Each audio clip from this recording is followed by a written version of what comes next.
Pembina Institute's webinar, where we will present our latest research on last mile urban freight deliveries in the Greater Toronto and Hamilton area.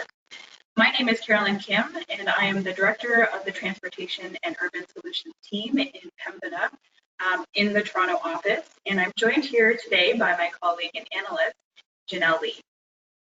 Our presentation will be about 30 minutes, so there will be ample opportunity for questions at the end.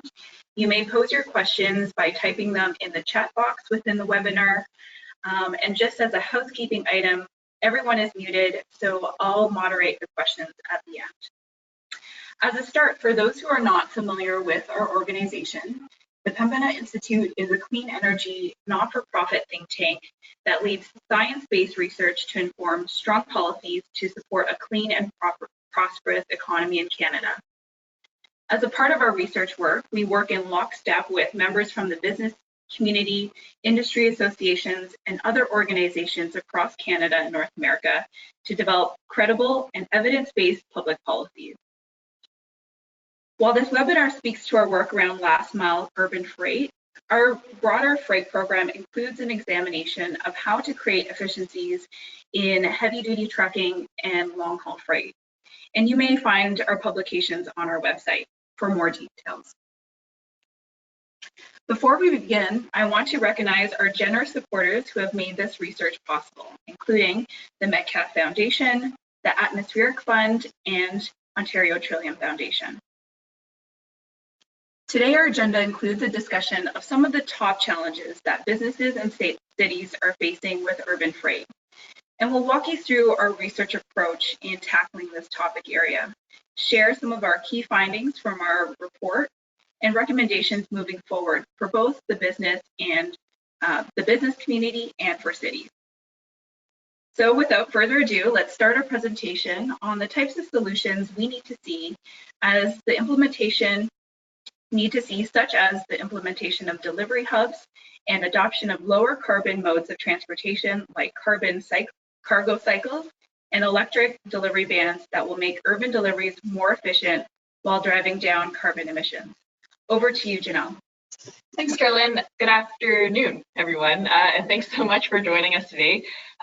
So as Carolyn mentioned, in today's presentation, we're going to be discussing highlights from our latest report titled Delivering Last Mile Solutions, a Feasibility Analysis of Microhubs and Cycle Logistics in the GTHA. So before we get into the meat of the methodology and the findings, we want to start by highlighting some of the urban freight challenges that we've identified through our research, which really set the context and also like the inspiration for this work. So as we know, cities are rapidly urbanizing, and with increased population in cities, there's an increased demand for goods movement, particularly in our dense urban centers. And along with rapid urbanization, we're seeing changes in consumer behaviors. So there's an increasing preference for online shopping and e-commerce. And on top of that, we are seeking goods to be delivered directly to our homes or businesses, our offices. And we want things quick. We want things either on the same day or within the same week. And this has put tremendous pressure on businesses to meet these changing shopping patterns and behaviors. On top of this, there are increasing challenges with congestion and curbside conflicts. So not only are businesses trying to find curbside space for loading and unloading goods in residential areas and downtown office areas as well, but we also see an increase in ride-hailing activity and the demand from cyclists for curbside space. And so there's a lot of tension from all these different users. So lots of demand, not a lot of supply. And really all this leads to is the high cost of last mile distribution. We actually came across a report recently which shows that approximately 30% of businesses' operational costs are spent on the last mile delivery. So there's huge potential here for businesses to improve efficiencies and decrease last mile delivery costs. Of course, there are environmental implications to this as well. So in Canada, approximately 1/4 of emissions are from the transportation sector, What's more interesting is that by 2030, it's expected that transportation emissions from the freight sector will exceed emissions from the passenger transportation sector. So again, huge potential here to decarbonize the freight sector.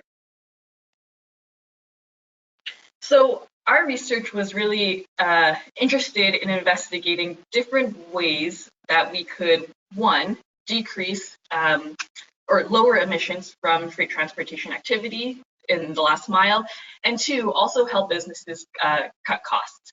And so there were two particular delivery approaches that we identified and researched through this work. The first is micro-consolidation, and the second is the use of low and zero emission delivery vehicles. And I'll go into a bit more detail to define what we mean by these two things. So when we talk about micro-consolidation, we're really talking about consolidating goods closer to the final delivery point. And we're talking within 1 to 5 kilometers of the final destination, whether that be an office building or your home. So we do already see examples of micro-consolidation at play in Canada.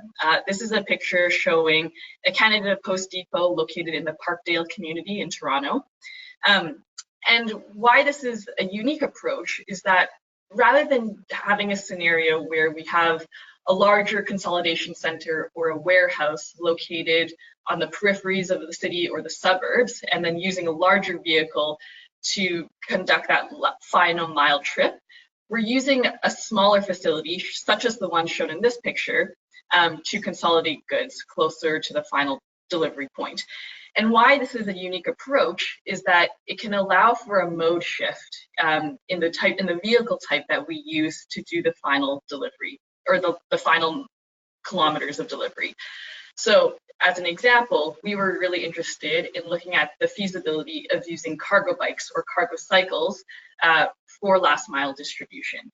And again, we see examples of this already happening in the Toronto area. So on the top left-hand corner is a picture of a cargo tricycle from a local courier company that operates in Toronto. And perhaps a more well-known example is the picture on the bottom left, the UPS cargo tricycle that they piloted back in 2017, I believe. So the idea here is pairing a micro hubs or micro consolidation practices with a cargo cycle as a more nimble final distribution mode of transportation. So our research was really to examine the feasibility of microhubs and cyclogistics in the Greater Toronto and Hamilton area. More specifically, we wanted to identify conditions under which both of these solutions could be both viable and implemented at scale. And finally, to recommend actions both to governments as well as industry on how they can support the implementation of these low carbon delivery systems. In terms of our research approach, we did a modeling exercise which compares a business as usual case with an alternative delivery scenarios. And I'll define what we mean by both of these things. So when we look at business as usual, we're talking about a delivery scenario where we have this suburban located consolidation center. Typically, it's much larger in its footprint, and they're deploying conventional package cars from the suburban located consolidation center to the final delivery point. So package cars are, if you imagine those step-through courier vans that we often see at the city, those are the types of vehicles that we're talking about in the business as usual case. So what we did is we compared the business as usual scenario to alternative delivery systems. And so here we're talking about the micro consolidation practices using a micro hub and pairing that with smaller and greener delivery vehicles. So we looked at a small electric cargo van, as well as a large cargo bike and a small cargo bike. An important thing to note about the cargo bike scenarios is that we did assume that they have an e-assist function. And this is really important when we were talking to businesses through this research, because if you're operating a bicycle or a tricycle carrying a fully loaded cargo unit, it's a lot of load to carry. And so in order for cargo bikes to be operationally viable, the cyclist really needs that pedal assist in order for it to make sense. And so that was the type of cargo cycle that we looked at and assumed in our modeling approach. So we divided the modeling into really two phases of work. So the first part was to determine candidate microhub locations.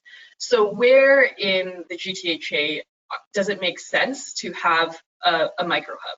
And so we chose examples in the city of Hamilton and the city of Toronto, and we used 3 criteria to determine those locations. So the first was household and employment density. And this is really important. Again, hearing feedback from businesses, having a high level of demand density is important because if you're going to use a bicycle to deliver goods, the drop locations need to be close together because you're not going to bike, for example, 8 kilometers between drop locations. So it's really important to have the level of density that would make these kind of solutions feasible. The second criteria was looking at zoning. So we wanted to ensure that wherever we located these microhubs, that they would be considered a permitted use in the jurisdictions we were looking at. And then finally, looking at the road network. So ensuring that a microhub was not occurring on residential only streets or on highways or major expressways. So based on those criteria, we identified a microhub location in the city of Hamilton to do our modeling work. So you can see on the map here, if you're familiar with the downtown Hamilton area, it occurs at the intersection of Bay Street and Main Street West. And then we chose 2 microhub locations in the city of Toronto. So microhub location 2, you can see that the intersection near Yonge and Bloor, if you actually zoom in closer, it's at the intersection of Church and Wellesley. And then we chose a microhub location that still meets all those 3 criteria that we discussed earlier, but doesn't occur in the core downtown area. So this is, if you're familiar with Toronto, this microhub location 3 is in the North York area of Toronto at the intersection of Yonge Street and Shepherd Avenue. So once we identified the 3 microhub locations, the next part in our modeling work was to model the different delivery scenarios from these selected microhub locations. And so there were 3 key variables that we looked at in this modeling exercise. So we can break down the table here, and we'll begin with the leftmost column. So we varied the level of delivery volume in a given delivery scenario. So comparing a higher volume of delivery demand versus a lower volume of delivery demand. And the idea here was to reflect or represent typical cargo volumes that we might see in a core downtown area in Toronto versus something more suburban. We also looked at different delivery scenarios under different levels of congestion. So comparing off-peak travel, in other words, free flow traffic, versus normal congestion, and the normal congestion times are occurring during the morning AM peak hours, and then a higher congestion scenario. And how the higher congestion scenario was represented was by increasing travel times by 10%. And this was really just to do a bit of a sensitivity analysis to see how an increase in travel times might affect delivery operation times.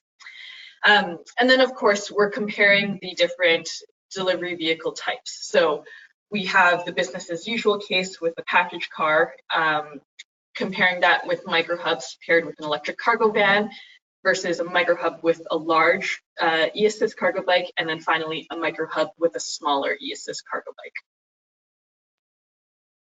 So for each delivery scenario, we determined the following 3 outputs. One was the total VKT, or vehicle kilometers traveled, that were necessary to complete all the deliveries. 2, the travel time required to complete all deliveries. And finally, optimal fleet size. And when we talk about optimal fleet size, we were looking at the total number of vehicles required to complete all deliveries in the shortest amount of time possible. So based on these three outputs, we were able to calculate both the operational costs of each delivery scenario, including the labor costs, fuel consumption, and fleet maintenance as examples, as well as the emissions for each scenario. And I should note for the emissions, we're only looking at tailpipe emissions. So in the case of the electric van and the ESS cargo bikes, of course, there is zero tailpipe emissions, but we're not looking at the total life cycle costs, for example, emissions that might occur upstream to generate the electricity necessary to power the vehicle. So at a high level, our research shows that microhubs and cargo bikes are viable and practical delivery operations in the GTHA. And there's sort of four key takeaways that we want to highlight here. One, these alternative delivery operations are potentially more efficient than business as usual. The vehicle types have higher asset utilization than conventional package cars. Three, alternative delivery operations can be more cost effective. And finally, of course, they have lower freight emissions when we're looking at tailpipe emissions. So we'll go into each of these points in more detail here. So on this slide, this is a graph which represents the total operational time under high congestion and high demand conditions. And so the bar graphs are grouped into the different delivery scenarios. So on the left, we have the small ESS cargo cycle, followed by the large ESS bike, and then finally ending on the right-hand side with the package car scenario. The blue bars represent the service time. And when we talk about service time, we're referring to the time it takes to load and unload the vehicle and ultimately get that package to the customer. The orange bars represent the travel time. So the actual time it takes to drive from point A to point B. And what we see is that there are huge travel time savings from using cargo cycles, whether they're large or small ESS cargo cycles, compared to the package car business as usual scenario. And the operational time savings is really seen in the service time specifically. So although we can see that travel time takes longer under a small ESS cargo bike scenario, as an example, and that makes sense because it takes longer to bike somewhere than to drive somewhere. The time savings are really felt in the service time, and that's because bicycles are more nimble, so it's easier. They're easier to park, easier to load and unload, and that's how we see increases in operational efficiencies. The next finding we want to highlight is about asset utilization. So when we talk about asset utilization, we're really talking about utilization of the payload volume of the different vehicle types. So these are showing the number of trips and the optimal fleet size for the different delivery scenarios under high delivery demand conditions. And let's focus here on comparing the small cargo bike scenario with the package car. So we see that under the small ESS cargo bike and the package car scenarios, the optimal fleet size is the same. They both require 6 vehicles in order to complete all the deliveries in the shortest amount of time possible. And this is interesting because if we look at the number of trips required by the cargo bike are significantly more, 28 compared to 6 trips under a package car scenario. And the reason for this is because, of course, cargo bikes have a smaller volume that they can carry, and so they would need to do more trips in order to complete all the deliveries.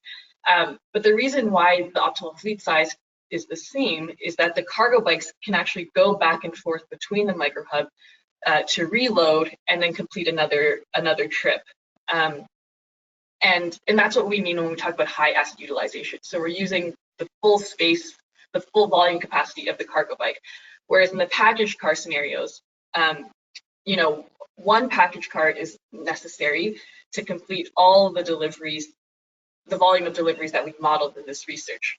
However, in order to complete all the deliveries in the shortest amount of time possible, it's actually optimal to have 6 vehicles. But in that case, they're actually less than fully loaded and therefore have lower asset utilization. So this next graph compares the operational costs of the different scenarios. So again, we have the small e-assist cargo bike scenario on the left and the package car on the right. And we can see that the daily cost for a cargo cycle scenario is much lower than it is under package car scenarios. And the reason for this is really the difference in the labor cost. So part of this is due to the fact that the inputs to our model were such that package car drivers currently receive a higher hourly wage compared to cargo cyclists based on the current market. But we're also seeing savings in labor costs because the amount of time required to do deliveries by cargo bike, again, is lower than it is by package car. So the time savings also equate to savings in labor costs as well. And then finally, we found that compared to business as usual operations, using microhubs and cargo cycles are a greener alternative. So on average, we see that using these alternative delivery modes, we can see GHG savings of approximately 24 kilograms of CO2 per day under low demand conditions versus 53 kilograms per day under higher demand conditions. So ultimately, our research finds that microhubs and cyclogistics are potentially an effective and an operationally viable alternative delivery system in the GTHA. Of course, when we actually talk about implementation and doing this on the ground, it is much more complex than just a modeling exercise. And so there are 3 conditions for success that are identified in existing literature. And so these are identified as relevance, suitability, and feasibility. So when we talk about relevance, we're talking about the necessity for having high current and potential demand. And this is going back to the point discussed earlier where, businesses agree that in order for these types of delivery operations to be viable, it needs to be in an area that has high delivery density in order for it to make sense. The second condition for success is suitability. So this refers to favorable service area characteristics. So in other jurisdictions where we see micro-consolidation and cyclogistics where they're successful, often governments have implemented policies such as congestion pricing or low emission zones or even ultra low emission zones in order to encourage businesses to adopt these these alternative delivery scenarios. So really making a dense downtown area favorable to these types of delivery operations. And then finally, feasibility. So feasibility refers to supporting institutional and economic context. So again, in jurisdictions where we see this as successful, governments have really stepped up in providing financial incentives or subsidies to encourage the uptake of low emission delivery vehicles such as cargo bikes or even small electric vans as an example, and also to offset the high real estate costs of locating microhub locations in dense urban areas.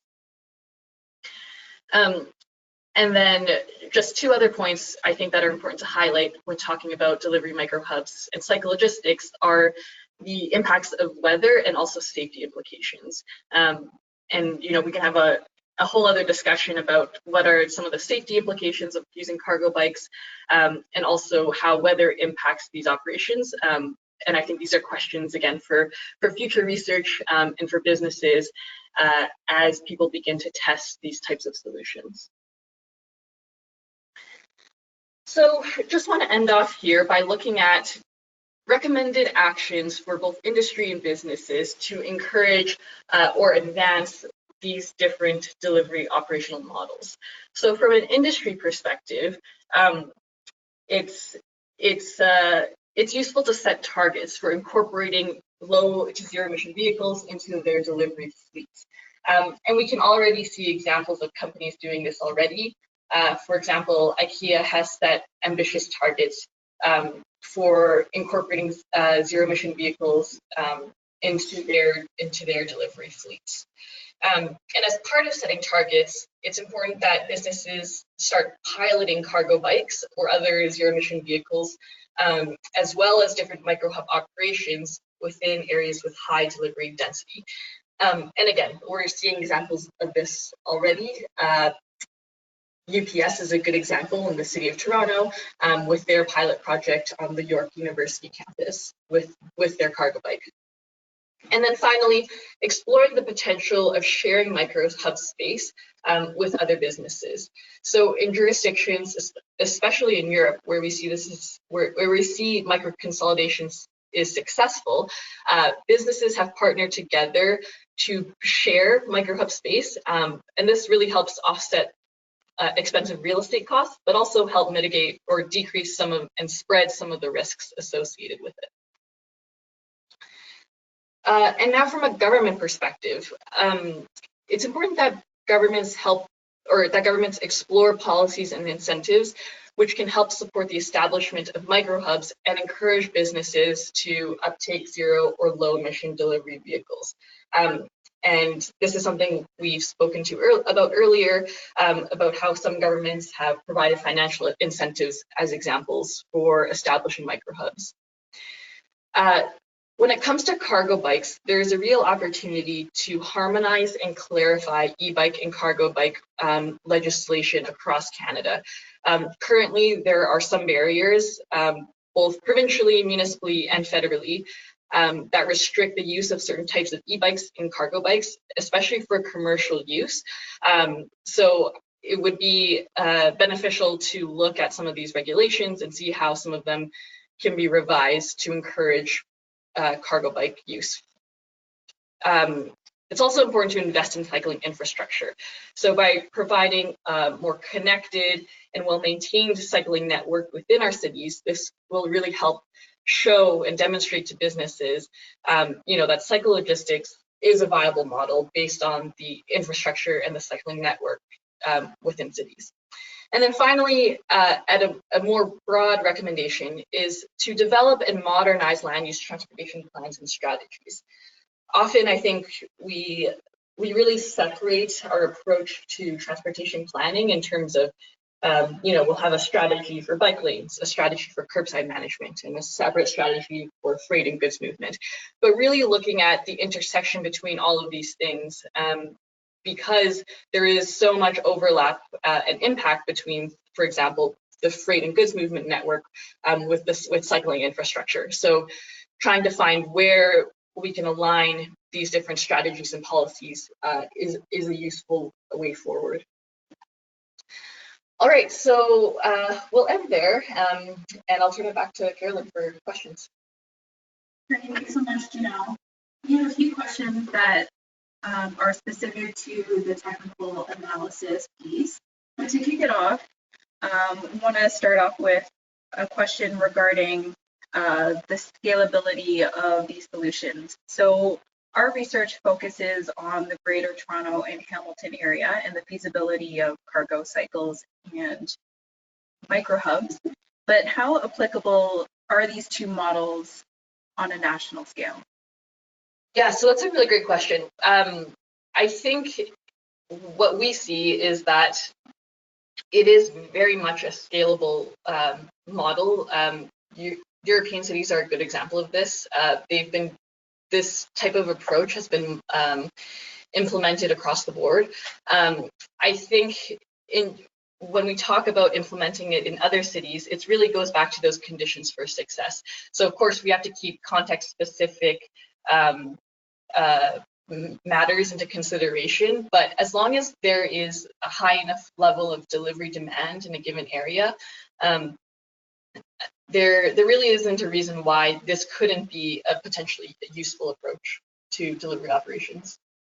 Yeah, just on that point on context-sensitive use, another question that builds on the previous one is around the opportunities for these delivery models working well for popular entertainment and restaurant districts, where we're seeing a number of daily deliveries, often high volumes for fresh food, drinks, and supplies. Mm-hmm. Yeah. So yeah, I think there is definitely many different applications, especially regarding the psychologistics piece as well. You mentioned restaurants, entertainment areas.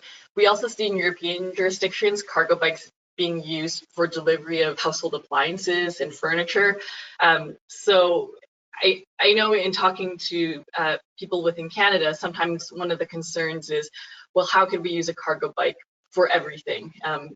They have a limited size and dimension, but I think examples from Europe really show that anything is possible, and also that cargo bike technologies are becoming so much more sophisticated now to carry a variety of cargo types.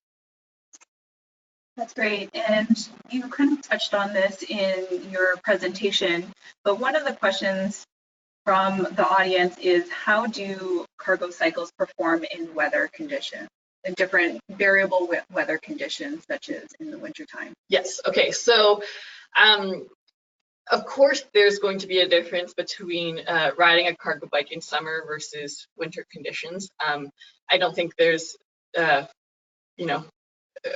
any debate around that. But I think the question is really, does the weather can it be bad enough to inhibit cargo bike operations? And actually, what we see when we talk to businesses in Toronto that are already doing this is that there's only a handful of days in the year where precipitation is bad enough to completely halt operations. And so it's not enough to make a complete dent in the feasibility of using cargo bikes for deliveries. And also, again, in European examples, we find that cargo bike technologies are becoming very sophisticated. So we'll see examples of cargo bike models with rain covers or protection from other precipitation. So there, I think, there's huge opportunity to bring test some of these models within Canada, and also see how manufacturers will continue to develop these technologies. That's great. And similar along that line of thinking, it seems like one of the opportunities for these types of alternative delivery systems is through working with postal kind of businesses and having a collaborative approach or a relationship with government. Do you have any thoughts on that? Yeah, so I think there's definitely huge opportunity for business and governments to work together on this. Again, examples where we've seen this is successful, governments and businesses have come together to form public-private partnerships. And I think this is particularly important from the microhub perspective.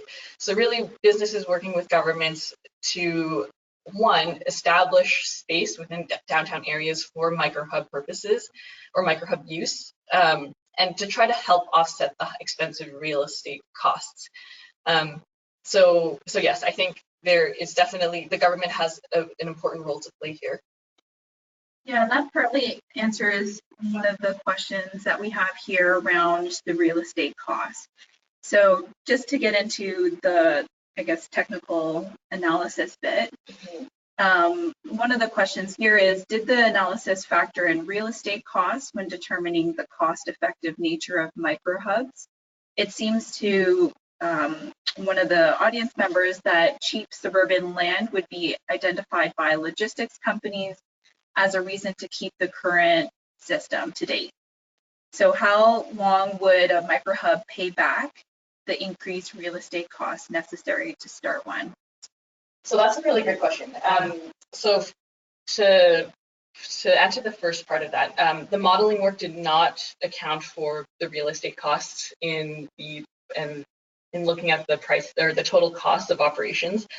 So I think that's definitely something that we should look into for future research. In terms of the payback time, I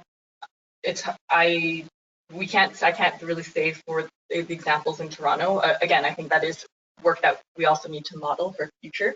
But as an example, so in France, where micro-consolidation has been very successful, municipalities have funded approximately 40 to 45% of real estate costs. And this has fluctuated between years, so ranging from 10 to 40% as an example. But certainly the real estate cost is a big consideration to factor in. Yeah, okay, so that sounds great. You named one example internationally. Can you name a couple of others that were featured in the report in terms of successful examples of microhubs or cargo cycle use? Mm-hmm. So the picture of the Canada Post Depot in the PowerPoint is a good example of a micro-consolidation approach. And so, of course, Canada Post has depots located in cities all across the country. We've also seen the rise of a company called Penguin Pickups, which is actually featured in this background photo on this slide and the title slide as well. And their model is a bit different. So rather than having their own fleet do the last mile, customers can actually go to this pickup point and pick up their online orders from this location. So it is still a consolidation approach in that different companies arrive to this pickup point, whether that's Amazon, UPS, Purolator, etc., drop off the parcels, and then customers can come pick it up on their way home. And this is an approach, again, that we've also seen in Europe that has been very successful. Great. Now, getting into some of the nitty-gritty technical analysis work, one of the questions is, did we assume that the cargo trikes are traveling in mixed traffic? How would the wide availability of dedicated cycling facilities impact the operations of cargo trikes? So the road network, so we did assume that cargo bikes use the same road network as a conventional delivery truck or car would use. And this is based on the assumption that, currently cyclists do the same. So they do use cycling infrastructure, but where cycling infrastructure doesn't exist or where it's not connected, cyclists are forced to use the conventional street or road network. Certainly there are, of course, that is a major assumption that is made in the model just for the ease of the modeling work. But certainly there is something to be said about, riding a cargo bike is different than just riding a regular bicycle. And that having a dedicated cycling infrastructure that is wide enough for not only for cargo cyclists, but for regular cyclists to pass, would help ease the movement of a cargo bike in traffic. Yeah, I think what I would add there is that really kind of builds onto our recommendation for governments in terms of the need to invest in cycling infrastructure, because if we're moving towards the use of cargo cycles, we want to make sure the infrastructure is there to support those types of activities and to allow for safe operations and integration with other road users. Mm-hmm. And I will just add on to that as well. A lot of cargo bike models that we've seen in terms of their width aren't that large. Usually the cargo box unit, depending on the model, sometimes is only the width of the handlebars or a bit larger. So although visually it looks like your path it is more difficult to pass as a cyclist, the amount of space it actually takes up isn't huge, I would say. Okay, so for the next question, I'm going to kind of go back to the slide 17. On 17, except for the type of delivery vehicle, all other conditions are identical. Can you confirm if that's correct? Sorry, can you repeat that? Except for the type of vehicle that's kind of reflected in the table here, are all the other conditions identical? Yes, so they are identical. So So as an example, we looked at a business as usual scenario using a package car with higher levels of delivery volume during off-peak hours. And the higher delivery volume and the off-peak hours are the same as those applied to a microhub scenario with a small bike during off-peak hours, but yes, the same volume. Okay, on to the next question.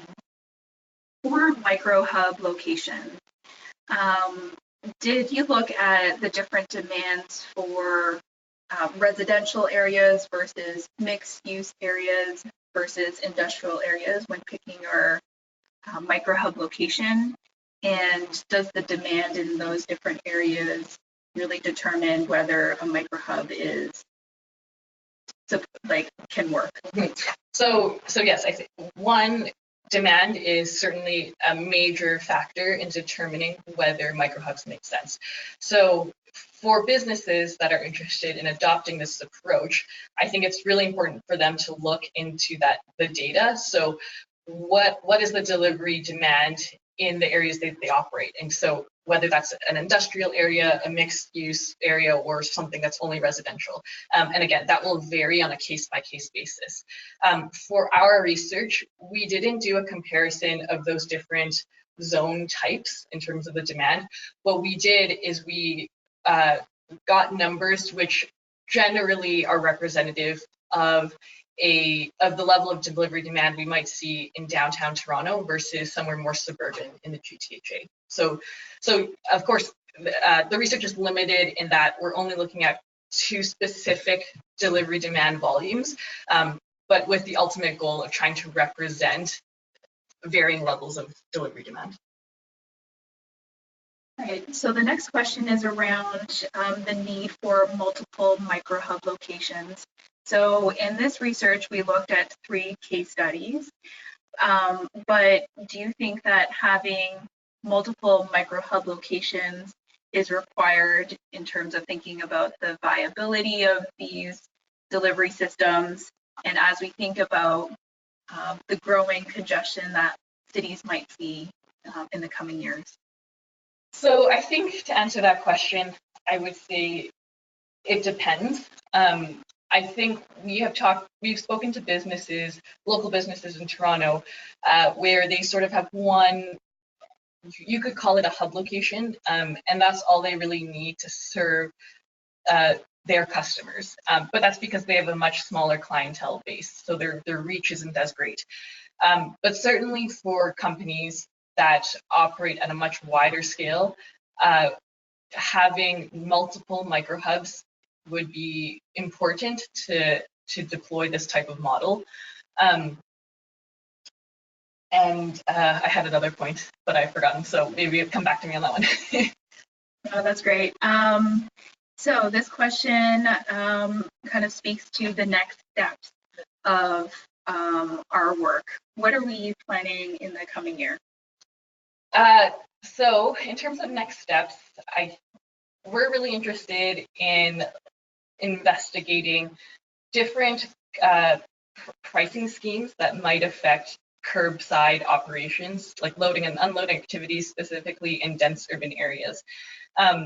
So, yes, we're interested in the microhub model, but as we've seen in other jurisdictions, it's important to have supporting policies. And often these supporting policies look at pricing mechanisms or vehicle access restrictions. So whether that's congestion pricing or using low emission zones in core downtown areas. And this is really helping encourage businesses to adopt lower emitting delivery vehicles. So I think seeing or exploring what the different opportunities are for that in the City of Toronto and how that might apply in the GTHA would be interesting.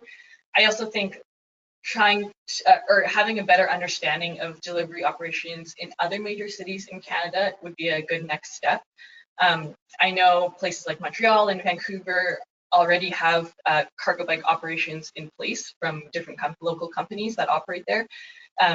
So understanding their operational models and seeing what are the opportunities for microhub consolidation. And also the point from the previous question, I think to the point about where can we implement microhubs, There's also an opportunity to look at underutilized spaces in cities for micro-consolidation use. So potentially there might be parking garages that have higher vacancy rates than average. In the city of Toronto, we've also heard from stakeholders that some schools are underutilized as well, that there is a lot of space that can be used for other purposes.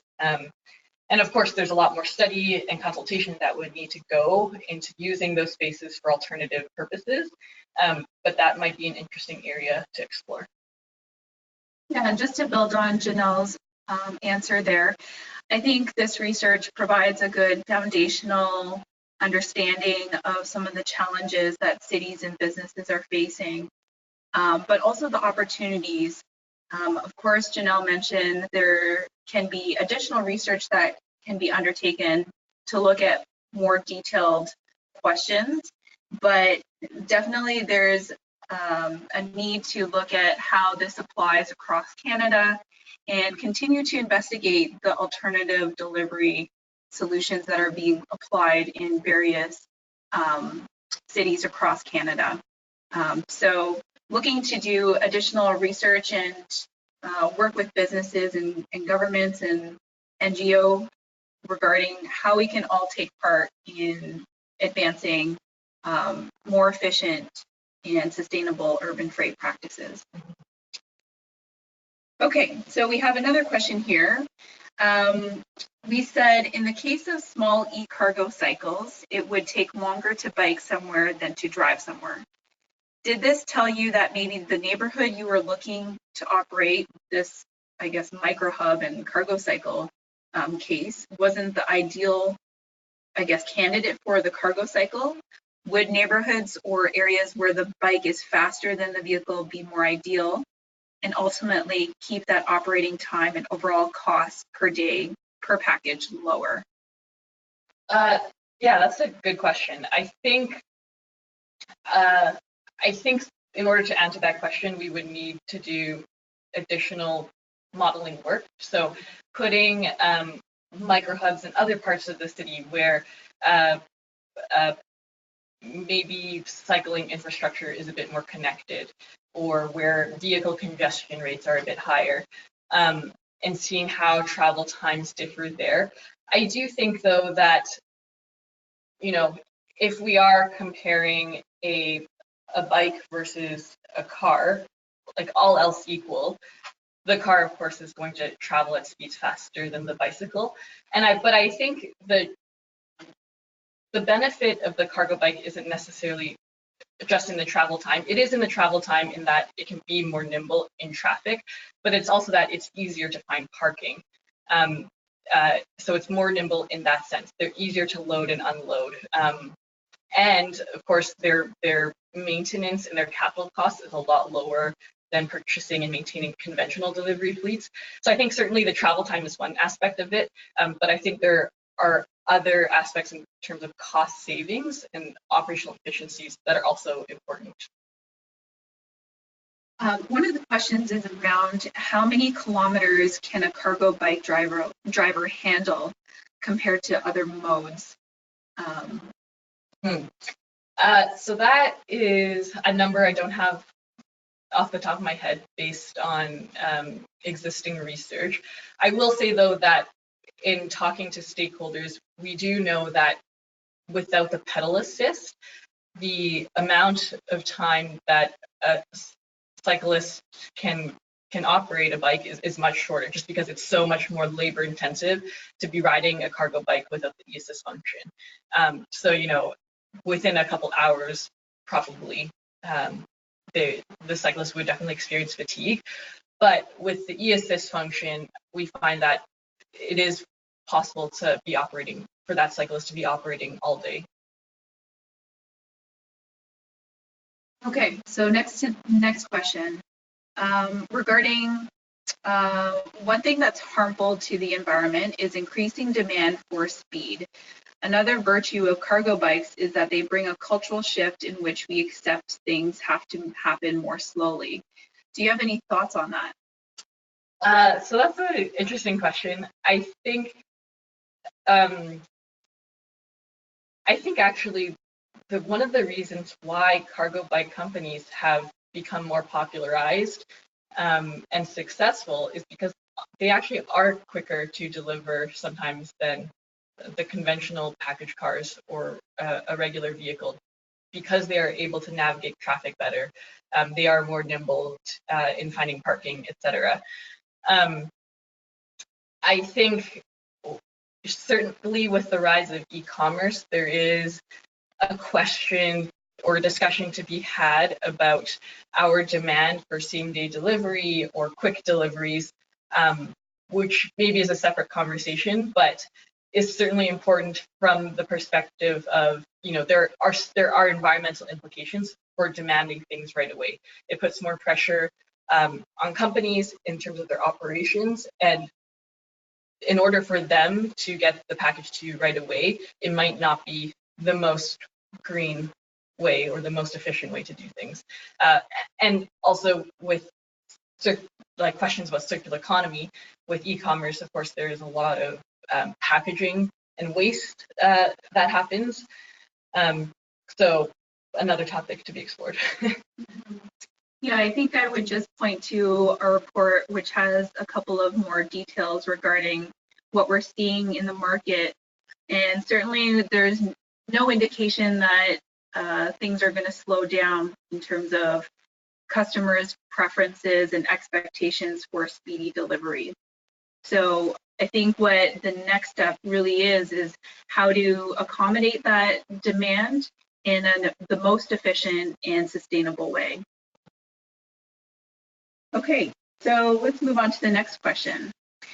Is there any special EV infrastructure required for microhubs to recharge e-vans or e-cargo bikes? Curious to see if there's any required or special requirements for EV chargers that could be potentially a part of the smart grid operations and maybe support the broader electrification of the grid. Yeah, so this is not something that we explicitly looked at in the modeling work or in the research, but if we are looking at using electric powered vehicles, whether it's an electric van or a cargo bike, then yes, certainly charging infrastructure is an important piece of establishing microhubs. I think there is definitely opportunity to look into that and see how microhubs can be part of building that electric grid, that network. Okay, on to the next question. Did the report reach any conclusions about the best business model for operating microhubs based on what we've seen in other jurisdictions? For example, if they're publicly owned or collectively owned by logistics companies or retailers? So there are actually a number of models that we've seen, which are highlighted in the report. So some are owned by a single business, some are in partnership with one or more businesses. And from what we've seen, I don't think there's a pattern where one is sort of the be-all, end-all front runner. I think in general, it is beneficial when businesses help share the space to help offset the costs and also spread the risk. And when governments are helping businesses in supporting those initiatives. There was an example in Japan we looked at where essentially governments came together with businesses operating in a dense popular shopping area in the downtown. And that has proved to be a very effective model.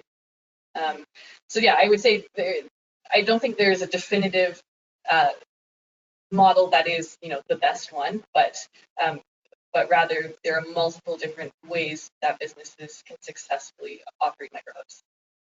Yeah, and I think what I would add there is if you go onto our website, we have a fact sheet that kind of visualizes the different types of operational models that jurisdictions use.